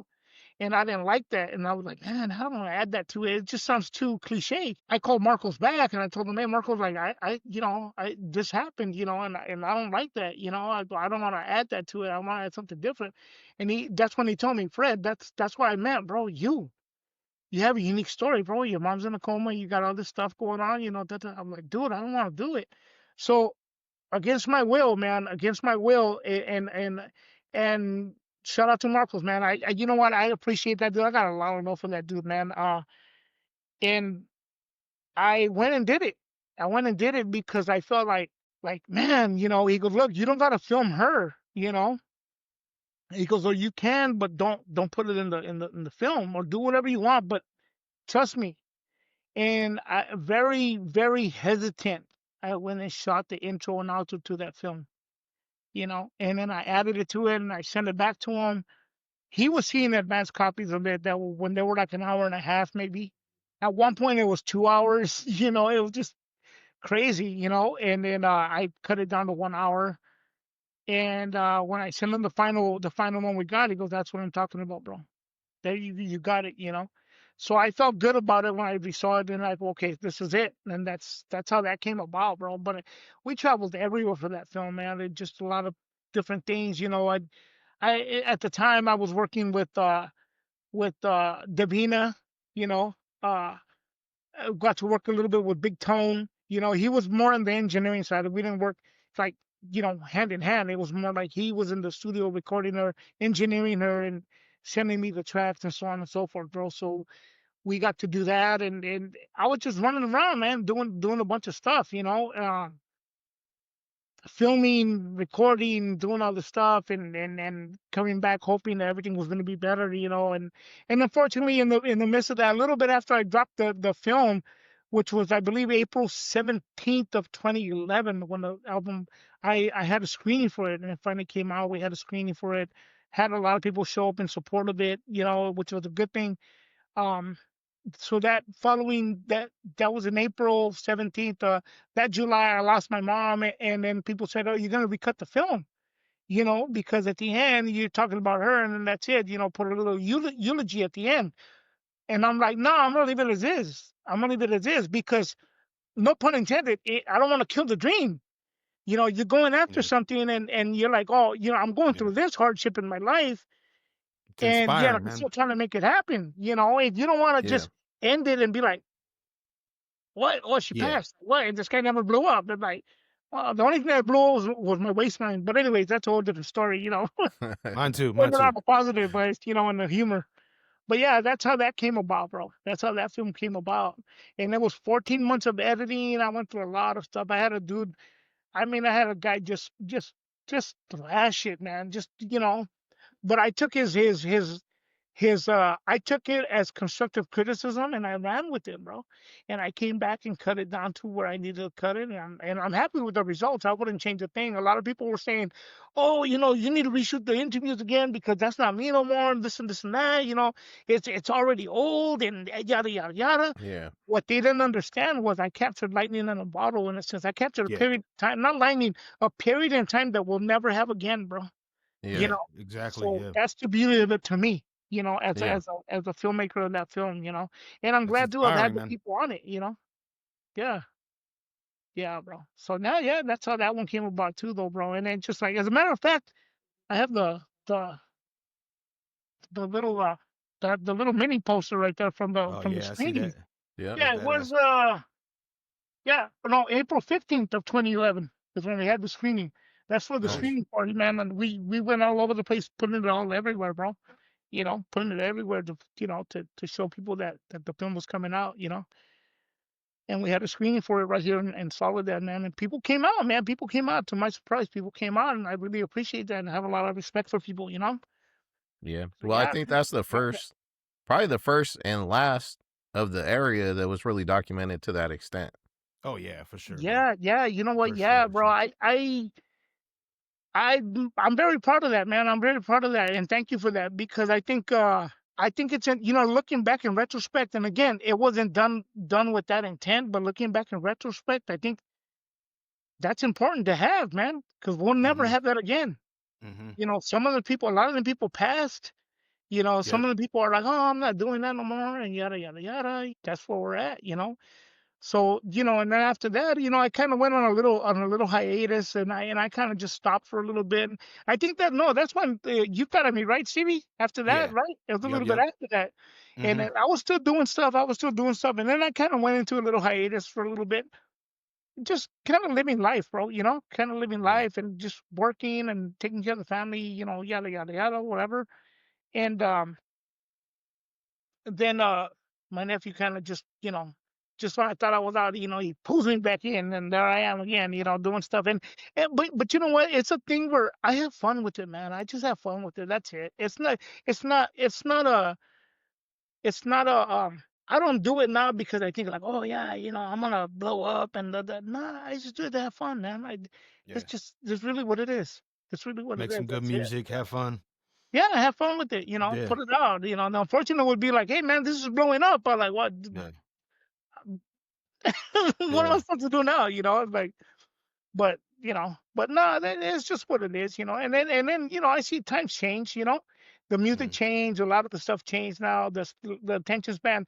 You don't hear too many songs with 3 verses no more. A lot of stuff Yeah. is, a lot of the youth. I would say the youth is more on a whole different page. But um, I don't take nothing away from that. I think those of us that are still around, I mean, do it because we love it, and then that's it, man. It's just a thing. Yeah, I think it's a good thing. I think it's a great thing, to be honest with you. I mean, why not? Keep moving, Yeah. man. Keep doing it. Yeah. 100%, man. 100%. So originally it was Gemini, and at some Yeah, point you changed the name to the Grindhouse. yeah, yes, yes. So So what was going on with the whole thought process between changing your name? okay, so Casualties of Life, bro, was the Gemini album. You know, so officially there was only one album under the Gemini name. Crazy. What happened was which is the album way at the top of it. You can't see it, but there was a Gemini from Texas that had that song. I forget the name of the song. He had a radio hit at the time. God, I forget the name of the song. Cool song, Hypnotized. He had a song called Hypnotized. A cool song. Very cool song, man. And then he was doing shows out here. He was doing shows, and people were like, "Hey, man," for a little bit they were like, "Hey, I didn't know you did that song." I was like, "What are you talking about?" Like, no, it's not me. It was a lot of confusion. There's a lot of confusion with that, especially when I met, people like Little Koner, Big Oso Loke, and all these dudes. I met them, and we had to make that very clear. No, this is Gemini from the Selling Boat. It was like Yeah, yeah. there was a little thing going on there, and I was like, okay, Yeah. you know what?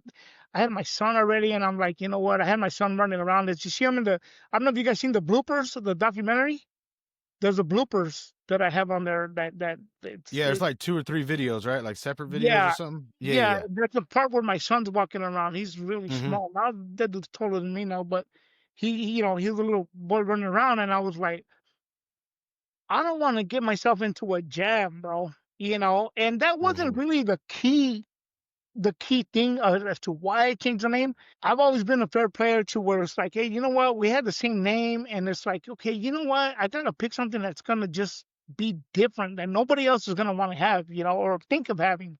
And I said, this guy's got a song on the radio, and I gotta change it. So, and it's not about, oh well, let's battle, just you got a song on the radio, bro. Go for it, run with it. Yeah. Um, and what happened was I did I had written a song like I want to say in '96 entitled "Closer," which was "Closer Than Friends" by Surface Beat and stuff, and then I had I had did that, and I couldn't find the right singer for like 12 years, man. I couldn't find the right singer. We did a couple of demos. I cut a couple of demos with the female. Unfortunately, she passed, but it wasn't exactly where I wanted it. It didn't come out the way I really wanted. I felt the song had a lot of potential. So what happened was I did the song, and shout out to Jessica Autumn. Actually called me one day and she was, Shout "Hey, out to I'll Jessica. do the song. I'll do the song with you." I said, "All right, and she knocked it out of the park. So when we did the song, we finished it, and I said, okay, there's no name on there. It's just a song. I said, okay, you know what? Now I'm gonna change it originally it was Grindhouse, but I saw there was a couple of pages already at the time. So what I did was I went around dominating the I think it was MySpace, and Facebook had just came out, so I dominated the Reverb. Facebook, and yeah, everywhere that I could get my hands on, just Reverb Nation and all these other stuff. And I locked it in under THA instead of THE because that's from the movie The Grindhouse, and there's a copyright to that. But if you change one letter, you're good. So, and me being a movie buff and loving movies, I felt that fit perfect, So I ran with that, and we released a song Closer, the Grindhouse featuring Jessica Autumn, and it was more of a girl song, more more a love song, if you will. Then I had t-shirts printed up, you know, um, and for like I believe 2 years on MySpace, a lot of females were playing that song. When you could Yeah, add it it was to the big. page, Yeah, it was big, man.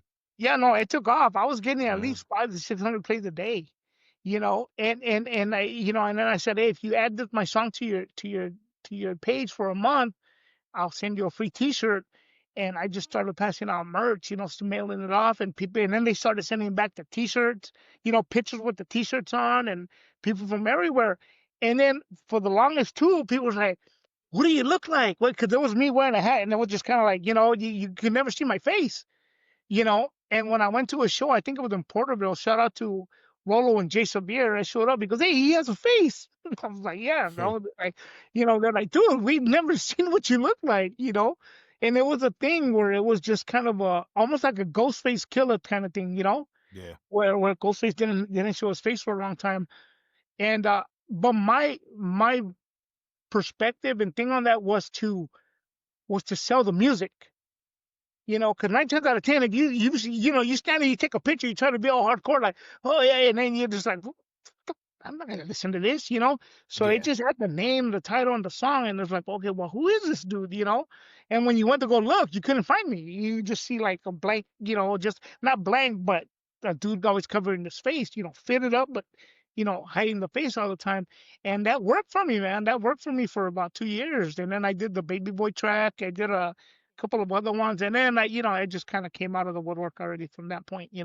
But by that time, I just reinvented myself into the Grindhouse because I didn't want, because I worked on the album also too. We skipped through that. I worked on an album called Walking Tall. That was Closer was part of that of that album, which I took because when I started working on it, I wanted that G Funk. I wanted that brighter sound. I wanted to go. I'll put it together like this. I wanted to go mainstream. I wanted the radio song, and they I think Kate on at the time had agreed to play it, but we couldn't clear the sample. But they had already agreed to play it and pass it through Clear Channel, I think it was, but we couldn't clear the sample. And we tried, man. We tried. We went over and over. We went through it, man, to try to get it, but we couldn't get it. And what happened was, but before that, when I did the Walking Tall, we took pictures for that. We did an album cover. We had all this stuff going on. And when I heard the album, I heard it and I was like, oh man, it was like Casualties of Life 2.5. It was kind of dark again. It was kind of like, and I just kind of just scratched it all, just put this one out as a single, and it was Gemini Walking Tall. So now we switched it to the Grindhouse, and I said, I'm just going to put this out as a single. And that just started kind of with a leg of its own, the legs of its own and stuff like that. And then it just allowed me to kind of rebuild myself again and not fall under the umbrella of Gemini. Like, okay, or you the one from Texas, or, or I'm used to Yeah. life. Now you're coming with this bubblegum stuff, It Yeah. allowed me to reinvent myself, and I could do the radio track, the love song, and then come with different stuff, which I had a very good time in Watsonville with Tank and Untamed Gorilla. Shout out to DJ Pumbaa, who's Snow the Products Oh yeah. DJ, doing From stuff with Watsonville it. as well. Yeah, he is. Yeah. Yeah, yeah, bro. Yeah. All of them, everybody in Watsonville, bro. It was a good time, man, and it allowed me to really, really branch out, man. Really, kind of like that was. I want to say that was the best time that I had within doing the music, but because I felt like it felt like, and I don't mean it like that. I felt like I had got to death row, where I Yeah. had the beats I wanted, the saying what I wanted to say on tracks, which weren't dark. It was everything was up tempo. I thought it was great. I thought it was great. So I love it, man. Shout out to Watsonville. Shout out to Tank. Shout out to Ghetto Ballin'. I also want to say shout out to Flyer Entertainment out of Virginia. We just started working with them as well on Eddie's projects, on my nephew Eddie Vega's projects too as well. So, but yeah, man, it's been a journey, man. It's been a journey. And the Grindhouse thing, it's See True, See True featured me on some stuff, and yeah, man, we just went into that whole grindhouse thing, and it's just like it just worked out, man. It worked out, and it's been a good run, man. It's been a very good run, for that. Nice. Yeah, and now I'm Fred. I'm the same. Yeah, I'm the Fred on the podcasting, Yeah. But yeah, definite, bro. All right, cool. So yeah, that kind of I guess we touched on it a little bit, Uh, but quickly, I guess, uh-huh. is how have you seen music evolve over the years, locally and nationwide? Mm. Okay, how I've seen it evolve. Okay, well, you know what? I thought, as far as you mean into this era, you mean, or into the music itself? Into the era. You know what? Look, I'll put it to you this way. I've seen it evolve into where you no longer have to go to the store to pick it up, and that's a blessing and a curse, you know. Yeah. Um, 100%. so that's very, very, that's a, I think it evolved a lot through there. I think it evolved too where we could record a song right after this and release it within the hour, Yeah. and it'd be like, Yeah. that's it. Uh, It's not like before, where we had to, okay, yada yada yada, all this other. It took that much work. I think everything's a lot faster now. Everything's just like boom, boom, boom, boom, boom. Again, I think that's a blessing and a curse. But at the same time, I mean, I wouldn't expect it to stay the same. I may not agree with a lot of the music today. I think a lot of it, not all of it, but a lot of it is lacking. Structure is lacking hard. It's just there for the moment. There's no and I'm not knocking it for that. I'm just saying there's no uh longevity in it. It's just Mm. for the moment, Yeah. and then on to the next, Yeah. It's what's to hot where, at that moment. yeah, it's hard at that moment and that's it, Mm. Yep. To me, I've always tried to do stuff to where I want to listen to it in 15, 20, 25 years and be like, wow, hey, this is wow, I did this part or I did this, Yeah. that's my mentality of things, but that's just me nowadays. Other than that, like I said, I think it's been a good thing. I think overall, I think it's a good thing though, either way, because I wouldn't want it to stay the same either way, because eventually it would get repetitive and that's it. So I think change is good, whether we agree with it or not, Yeah. and even though I may not agree with it, I can't say I despise it and I hate it. Uh, do I think because we've been in it so long, we don't really listen to it as consumers. We listen to it more from a critique stand. Like, I would have did this. I would have did it like this. He should have changed this. I would have spit it this way. So Right. that kind of takes away from it, a little bit. But overall, I think it's a great thing, man. I think it's a good thing, and it's good to see people doing stuff. What I don't agree with is people being a little too real on the songs nowadays, too. Though, a little too real when they take it to the street. Yeah. And then it becomes a whole other issue. But nonetheless, I think it's a good thing, man. I think it's a good thing, and props to anybody and shout out to anybody that's making their bread and butter off of that, man. That's a great thing, Yeah.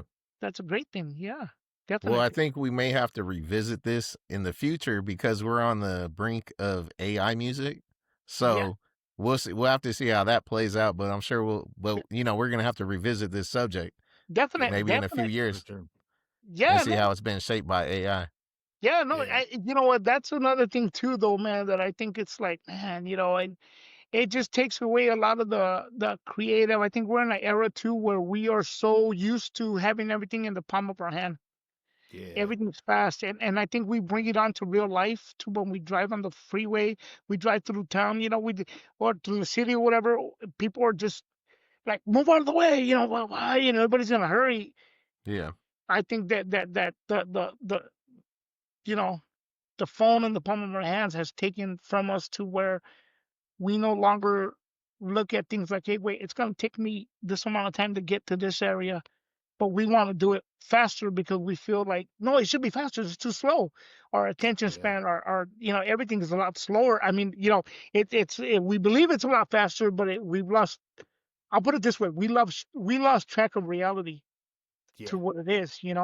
Yeah. And I think that's the downside of it all, man. That's the downside of it all, that we need to stay focused on what's real, and I mean, if you can do AI, that's cool.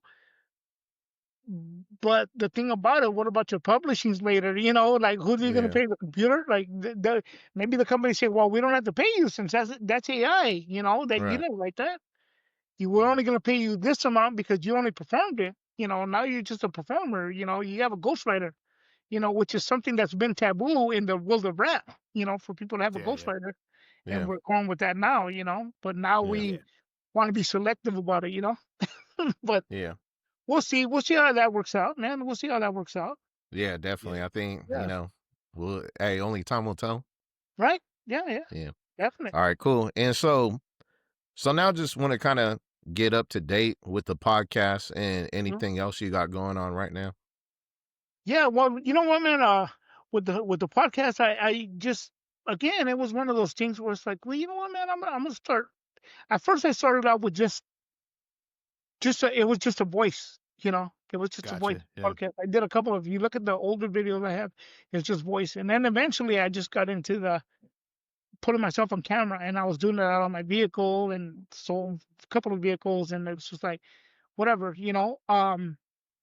And then I just started getting deeper and deeper into it. Started meeting a lot of people, and shout out to Total Truckers, shout out to Incredible Javier, shout out to Jen Magana, Denise Castillo, all these people, that took me. Shout out to Tony A. the Wizard and Rodian Radio, Marvelous, Norby's, Chicano Tube. I could go on and on. The Streets Ain't Loyal, all these other channels, that been around. Um, and all these people really embraced me into the world of video, in a sense, and kind of like, Two Face Entertainment was rebranded again, and it was new to the world of YouTube and podcasts, but it's been around for a while. We just expanded it a little bit, and I Yeah. still kept it as a label because I kicked it around too to be like, okay, well, what am I gonna name it? What am I gonna name it? Yeah. I'm trying to think of a name of what to name the podcast, and I said, you know what? Two Face Entertainment Podcast. We're just gonna keep going with this. So yeah, so now it's yeah. Fortunately, it's a podcast, it's a label, it's it's all in one, man. It's all in one. Keeps So growing. Keeps growing. yeah, no, yeah, definitely, bro. Thank you. No, yeah, that's what it is. We keep it moving, keep it growing, Yeah. keep it, and again, it's not I don't play by the rules of taking any sides at Two Face Entertainment. I don't care if you're from the north, south, east, and west, whatever you got talent, or I feel like I want to bring you on board to interview you. That's what's gonna happen. I don't play the street game. Shout out to anybody who does. That's their perspective. I've always ran Two Face Entertainment as a straight business, and that's what it is.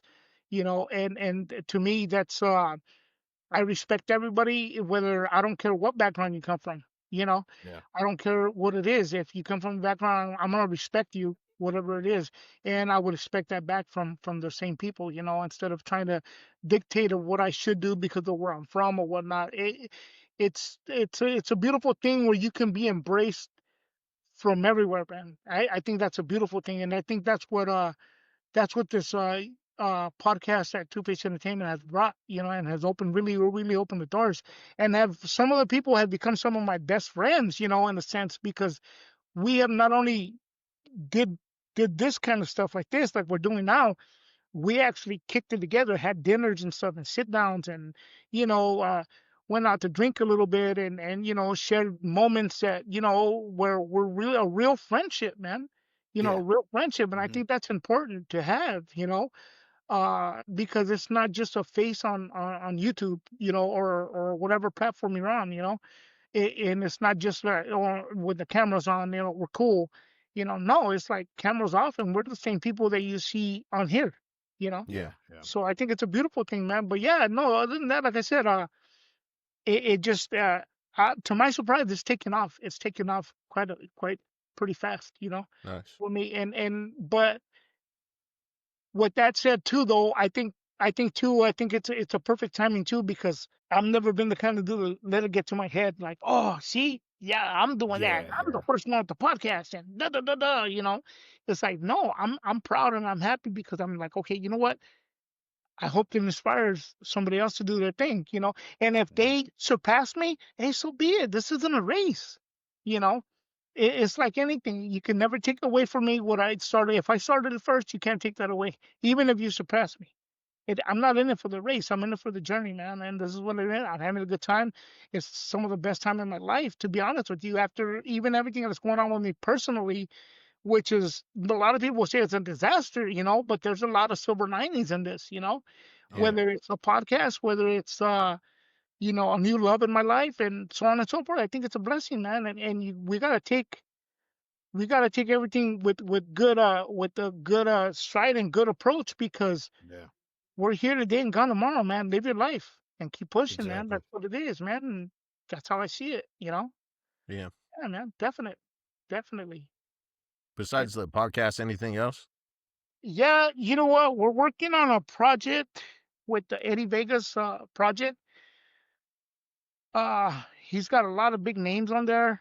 Uh, I got some stuff I'm working on, but again, I'm not really in a hurry, you know, in a rush to Yeah. get it done, you know. But yeah, here's a guy that just said, hey, you know, we don't know if we're here, gone today, here today, gone tomorrow, and then it never came out, you know. But hey, but no, you know what? I've been fortunate enough to work with a lot of legends like RBX, Sugar Free, uh, uh, RBX is fucking you know, monster, man. Lazy Bone, and so on and so forth. And I've worked with a lot of people and interacted and you know, rubbing elbows with people. Um, again, Tony A the Wizard as well, you know, stuff like that. Different people, you know, and I think it's a great thing, man. I think it's a great thing because those are the people that I always like technically grew up listening to, you know. And then people say, no, no, but you were already of age when the no. We grew up as we came along, you know. You can't compare, even if somebody's in their 20s or whatever, or late teens or early 20s or whatever the case may be. If you inspired you, you grew up with that kind of stuff, you know. Yeah. So Hmm. so I you know, to have these people on albums, to have these people interact with you and talk to you like we're like right now, like we're talking right now in a regular conversation is a great thing, you know. I think it's not just like, you know, I don't approach these people like, what's up with the 16, you know, all in their face, you know, like, whoa, Yeah. dude, you know. It's just like, hey, how you doing, man, that other thing, you know, and so on and so forth. So it's a great, you know, it's a great thing. I think it's a Yeah. great Hmm. thing. And I think we have a project coming out. I think no, I don't think, I know it is. It's called When the Music's Over. When the Music's Over. So that's another one, Eddie Vega, When the Music's Over. My stuff is still untitled. I still haven't reached out to anybody yet at this point because I'm not there yet at that point, you know, because I'm really, you know what, you guys will hear it. You know, I'll reach out to you guys and you guys will, you know, you guys will see where I'm going with it, you know, and hopefully I can get you guys Yeah. on this project as well. Yeah, for Because I sure. think it's a thing too of getting I don't want to say the right people, but the people that have been there since day one, you know, and the people that know, you know, that our approach is a lot different now. You know, Yeah. even you, Stevie, you're a little younger than us, but your approach is kind of like with us at the same time. You know what it is because Yeah.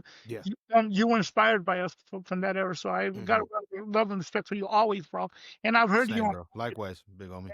thank you.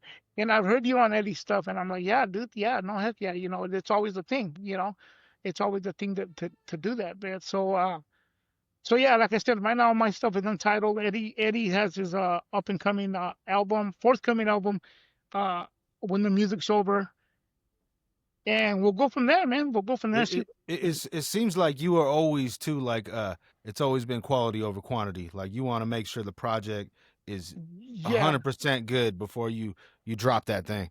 yeah.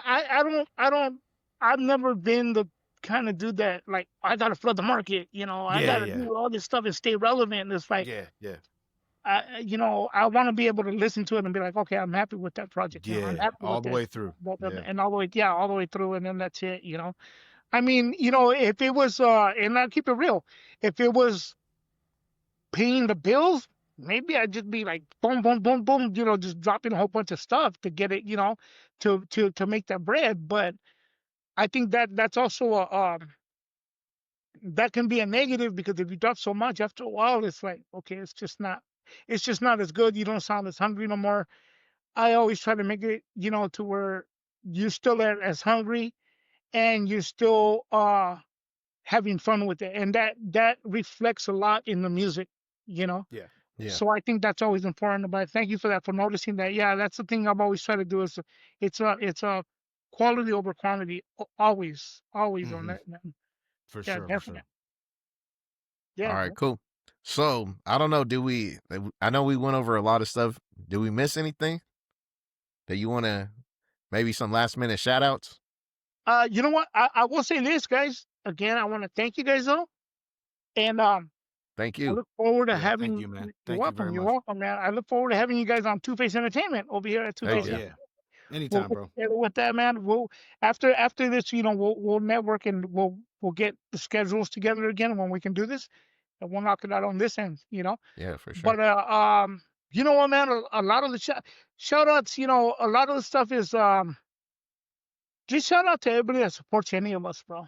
Any of Yeah. us that take the time to look and see our story, because a lot of times we all fall under the radar. It's not just about me, it's about all of us that sometimes, we have a story to tell, and I've always looked at it to where I've always looked at Los Angeles and San Francisco and stuff, and everybody, oh, the Bay to LA. And I think that those of us out here that put out music out here and this stuff out here, we always get overlooked, Yeah. and nobody ever says Central California. A lot of people want to label us as Northern California, but geographically, I mean, we're Central Yeah. California on the Central Coast, and I think that's important to to bring across, because I think that, like J Max said on a documentary, whatever they got going over here, we're getting in our left ear, we head over here, we got in our right ear, we get the Yep. both worlds, and I think that's what inspired me to do my little intro, my little shtick that I do at the beginning of my podcast, and I embrace anybody, man, that brings that to the table as well as positivity as well, man. So I really appreciate that, man, and that's really it, man. That's really it. I don't like I said, to anybody that supports us, I will say this. I mean, one thing I have had is a lot of the Los Angeles people that have seen me on the podcast as well have really embraced me, other and from everywhere, really. But a lot of the people in Southern California and Los Angeles specifically have really embraced me into their into their homes, if you will, through the podcast.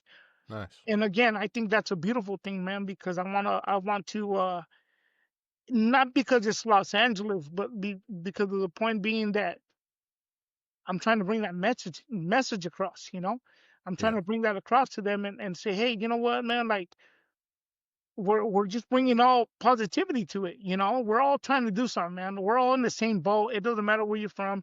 We're all trying to do the same thing. We're all going through a struggle somehow, some way, and I think it's a beautiful thing to be able to show somebody and say, hey, you know what, um I'm going through that too, or I've had that happen too. Yeah.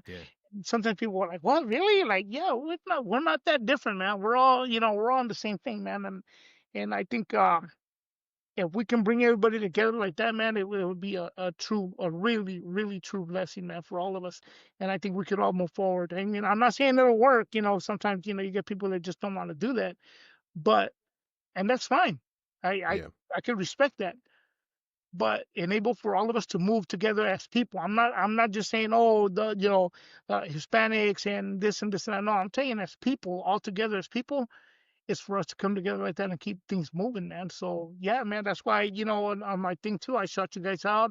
I said, hey, go give them a follow, and so on and so forth, man. So it's Thank a you. lot of love and respect everywhere, wherever we go to, bro. Yeah. So yeah, Thank you man. Hey, for that. I got to give a shout out though too to Gemini. I'll forget Yeah, that. I was just I'm kidding. oh yeah, okay, my bad. Nah, No. but the Grindhouse. Nah, but I just gotta say, yeah, man. I was studying my craft. I came from hanging out a couple times in the Dragon's Lair. You know what I mean, with Yeah. Krala and Awanyola and stuff like that. But I never was anything that anybody really was talking about Yeah. until I made a song and I hit up Gemini through Reverb Nation. So I got to give Oh, a nice. shout out, man. He helped me out from the beginning. You know what I mean? Hey, hey, you're welcome, brother. You're welcome. Yeah, like I Yep. said, I've always been open to stuff like that, bro. Thank you for that too, though. You know what? When 100%. I was Thank you, running man. I will say this. I will say this. This is one thing you guys got to hear this because it actually the song we did. There was Mhm. one we did too, right? With you and Crawler, we did Blacktop. Yeah. Yeah. Blacktop. Okay. Yeah. So Chain I like was Django. because I would work at the school and I would do I was a translator. I speak Spanish and English, so I'd be a translator. And then I went around. I would, I worked with kids in the SPED class, and I was just all around kind of guy. Plus a bus driver. So one day I went into one of the classes. I believe it was like sixth grade or something like that, man. And then I went in to give something to the teacher or something. And I was leaving the class, and the kids all, "Hey, Mr. Fred! Hey, Mr. Fred!" And I was like, "What?" Like, and they're like, "Hey, what's up with that Closer song?" I'm like, "What?" And they're like, "What's up with Total Trucker?" Because I was on Total Trucker's channel. Shout out to Total Yeah, Trucker. And yeah. I was like, "The heck?" Like, and I They know the answered the room. truth. I don't want to stay. I don't want to stay and talk. I can't sit there and talk to these kids. So I'm driving the bus, taking these kids home, and they had a speaker, one of those Bose speakers or the JBLs or whatever in the Yeah, back yeah. with their phone, and I hear Blacktop, Oh shit. and they're like, and I'm like, what the heck? I'm driving the bus, like, what the heck? They're like, that's right, that's right. I was like, hey, at that point, I can't tell them what to do, like, well, I can Yeah, because they're on my bus. I tell them, hey, okay, guys, you guys can be, don't do that because they're they're they're on my, they're my responsibility until they get off and go with the parents. yeah, yeah. But they were like, "Hey man, we heard that Blacktop, and we heard that." So they Googled. I guess they found me on all the streaming platforms and stuff. And yeah, man. So they played you. They played a bunch of stuff that's on there through over, That's dope. Yeah. and all That's this a cool stuff. And story, I was man. like, well, Appreciate that. it was kind of cool, but at the same time, it was like, man, you don't want to give too much to these kids Yeah. because they. Yeah, yeah. Well, again, we're living in a world now, like we said, where everything's evolved, everything's a lot faster. People can find you. Oh If yeah. they Oh look yeah. for you, they'll find you. Yep. So yeah, but I think that was, that's kind of now that I'm, you know, uh, away from all that. Hey, I thought that was cool. I thought that was Yeah, cool. yeah. I thought that was Definitely a cool. cool story. Yeah, no, definitely, guys, definitely. Yeah, no, yeah. So that was it, man. So I thought I had to tell you that, man. Thank you for for bringing that up. I appreciate you, man, for the love, Stevie. I Oh mean, yeah, for sure, we, bro. like I Same. said, I've always returned that to you, and I've always felt like, okay, and if I couldn't do it, then I'd be like, oh, I can. And it's not Yeah. because I feel, oh, this and this and that. It's just that maybe I got a lot of stuff going on sometimes, and it Exactly. just can't happen sometimes. Yeah, But for sure, bro. For sure. trust and believe, we'll get it going. We'll get stuff going. So definitely, man, that's what it is, man. And whichever, I'm open to whatever, man. We'll get it done. Hey, Yeah. shout out to that new Eddie Vega CD too. What is it? The projector Oh, the or projector, yeah, as well. That yeah. projector as well. Yep, Yeah, yep. I'm on that 2 times on that one Yep. too. Is it 2 times? Yeah, 2 times. I'm on there twice. I'm on that one twice. So yeah, I yeah, think I'm I'm on on that one. one I twice. think I got one track on that one. Yeah. Hey, you know what? He owed me some money. No, not for. I'm kidding. I'm No, gonna have to hit him up real quick. be like, hey man, no, not for. No, you know what, man? He's one that just kind of pulled me out, man. And I'm like, damn, and you know what? I will say this. I was already pretty much I don't want to say retired. I would say semi-retired because I'll always have love for it. Yeah. So the album before this one, not the one before this one, because we did what's it called, the Sub Parade, the one The he's like soft parade. Jim Yeah. Morrison. Yeah, yeah. He sends me a track and he says, "Hey Fred, I got this song, woo, woo, woo," he sent me the beat. I heard it. I loved it so much, man. I was like, wow. He sent it to me, and that thing really, I'm not really. I like to take my time with stuff. Yeah. That thing really wrote itself. That song called "The Picture Show," and I remember I wrote it, and I called him right back, and I think I only got up to 12 bars at the moment. And he goes, "What happened? What happened?" He thought something happened. I go, "Nah, it's all good, bro." I go, "Hey, check this out. What do you think of this?" And I did it for him, and he was like, dude, you wrote that right now? And, but yeah, and I mean, it was fast. And for the longest time that I came out of a hiatus where I felt like I really felt good about it. You know, it was one Yeah. of them like, hey, you know what? Like, why not keep going with it, man? Don't hold back because you know rap has an age limit all the time. You know, oh, you can't do it if you don't. Nah, forget you. I'll do it if I feel like it. You know, and Yeah. I'm having a good time with that. I'm having a real good time with that. You know, so yeah, shout out to Eddie Vega, man, as well. You know, Shout out to Eddie. and you know, and yeah, man, that's what it is, bro. That's what it is. And shout out to Tank at Ghetto Ballin' and Flyer Entertainment, you know, out in Virginia, man. To you know, Postman and Crystal Ball Division as well, man. All these guys, man, we just connect, man. And again, man, you guys need anything to do, reach at me. We'll yeah, we you know we'll bring it full circle, bro. That's the way it should be, you know. 100%. That's the way it Likewise. should be. For sure. Definite, man. Definite. All right, Yeah, man. cool. Well, you got anything else, Stevie Ray? Nah, man. I You think good? I got everything. You know what I All mean? right, cool. All Nice, right, cool. nice. Well, so we like to wrap it up just like we start out with the icebreaker. Got the All right. icebreaker. So since we did a bit of a scary one Yeah. to kick it off, let's do a fun one here. All right. So, all right. So if you were a wrestler, what would be your entrance theme song? Oh man, you know, entrance theme Damn, song. bro. That Ah, I think I would do. You know what? Let me. You know what? Hold on. Let me get this right. You know what? I'll tell you what. I think I would do "Break On Through" by the Doors, bro. Cause I'm gonna come yeah. in there and break on through to the other side, bro. You know, the whole thing. You know, Yeah. just They ain't hitting with the boom. old Yeah, school, huh? man. Definite. All Yeah, right, man. cool. You know what? I don't know why, but it just popped in my head, and I don't think anybody ever used it. I'd probably do "Back in Black." You know what I'm talking about by Okay. AC/DC? AC/DC. Yeah. Yeah, I feel like that'd Nice. be dope as shit. Either that one or Hell's Bells. Either one would Oh yeah. sound pretty fucking cool. Yeah. Hell's Yep. Bells a little bit too close to Undertaker though, so maybe Back in Black. Yeah. Okay. Cool. Not Amy Winehouse, right? Not Amy. No, Nah, I'm I kidding. do like Amy Winehouse though. She is badass. I'm just saying. No, hers is Back to Black. You know, not Back in Black. Oh yeah, Back Yeah, to yeah, Black. Yeah, okay, yeah. I got Hers you. is Back to Black. You know, but I just Yeah, thought it's a that's a little dope song. sense of humor in that, bro. Anyways, how about yours, brother? Same. How about yours, DA? I'll come in with Tupac. You can't see me. Nice. Yeah, That's a You good can one. have the Yeah. whole. Coming there smacking like that. Yeah, So, definite. you know, just keep it Definite. simple. Right? All right, Just cool. do it. Well, definitely appreciate you. This is Hey, likewise, episode man. Shout out to 5 Gemini, on the man. Thank you books. so much, man. You guys are welcome, Gemini, man. The Look forward to Grindhouse, seeing you guys on Two Face Entertainment, though. We'll chop it up after this, you know. We'll For be sure. there, bro. We'll Okay, be Russ. there. For sure. Well, we appreciate you. Episode 5 in the Raps, The Grindhouse, 831 repping. All right, peace, everybody. Peace. Peace.